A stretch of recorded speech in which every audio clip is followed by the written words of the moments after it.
Former Super Bowl MVP Kurt Warner joins us today virtually here inside the TCO studios. And Kurt, first and foremost, it is an honor to talk to you and pick your brain on what this NFL season will be in 2024. But for starters, we are in a unique position right now for this Minnesota Vikings team. It is right around cut day. The evaluation period is over, and you've been on both sides of the spectrum as a player, where you knew you were going to make the team some years, and then early on in your career, you didn't know what your future looked like. So for you as a player dealing with this, what goes through your mind?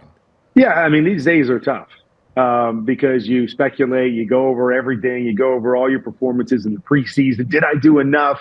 Will they give me a chance? Because a lot of guys, that's kind of what they're thinking, is that you may not get a whole bunch of time in the preseason, and you're just thinking, just give me a chance. That's what I remember thinking when I was in that situation, specifically with the Rams, was just give me a shot to make the team. Just keep me around for a year, and I'll show you that I'm capable of playing at this level. And I think that first season I threw 4 passes in preseason. So I didn't get a lot of time to really impress people in games. So I just wanted them to give me that shot. And I think there's a lot of guys, those bubble guys, that are just saying that. Like, I'll earn it. I'll show you, but I just hope that I did enough, or I just hope that somebody, one of those coaches, is in my corner and saying, hey, I'm going to go to bat for this guy and give him a shot. But, it's nerve-wracking, because what is that at this point in time, everybody's making cuts as well.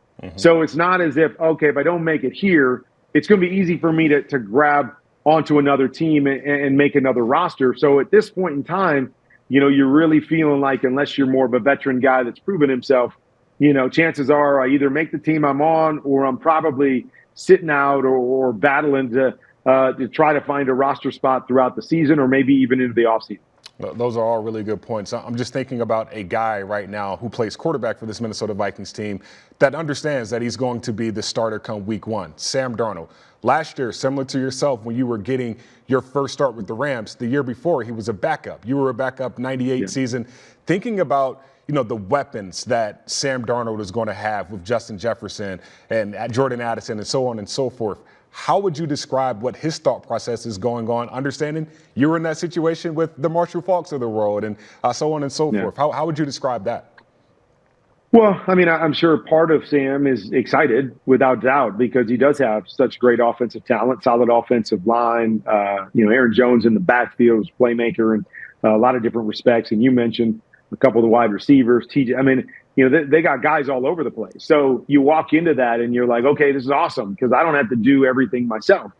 But I'm sure there's also part of Sam that feels the pressure, that, understands that he's gotten a number of opportunities to be the starter and to be the guy. And it hasn't really worked out for him up to this point. And, I know he wants to find a home and solidify himself as an NFL starter.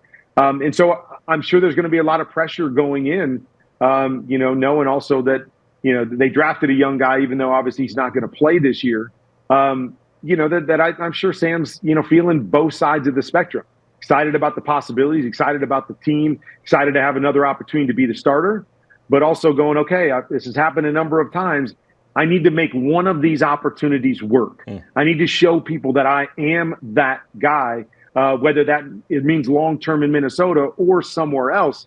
At some point, that opportunities kind of dry up. If you haven't done it, got an opportunity 3 or 4 times and you haven't done it, sometimes those opportunities can disappear. And so I think Sam's kind of playing in that mode where it's, I got to prove to people I'm a starter. Otherwise, I don't make it here, with 3rd, 4th team, depending on how you look at it all.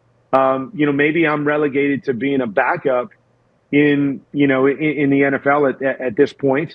I'm sure him, just like all of us, we don't want to be relegated to that position, especially as young as he is. You want to prove to people you belong. Well, what are some ways, and maybe put yourself in the shoes, going back to that 99 year, your first start with the Rams, and having all the weapons around you, Isaac Bruce, Marshall Faulk, so on and so forth. Like, what were some ways that helped you get over that pressure and trust the playmakers around you? Yeah, there was a couple things. I mean, first thing is, right, there was a lot of playmakers. So, you come out and you realize, hey, these guys can do some of the heavy lifting for you. You don't have to do it all yourself. You don't have to make every throw. Sometimes a check down's the best play when you're throwing it to Marshall Faulk or you're throwing it to an Aaron Jones. But at the same time, you want to play aggressive. And I think the other thing that helped me was I had a coach that didn't worry about mistakes, that he felt I was going to make more plays than mistakes. And so when I did have a mistake, I could continue to be aggressive. I could continue to play my game. And it was easy for me to let those things go, which to me is always important as a quarterback, is that, you can't be, after you make a mistake, now be afraid to make another mistake. And so, having coaches and players that help you out in that regard can go, a long way in allowing you to play up to your potential. Because as I said with Sam, it could easily be you make some mistakes early.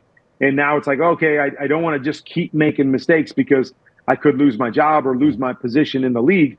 But, we've seen him make a lot of plays. We've seen him play and make starter type plays in this league. It just needs to be more consistent.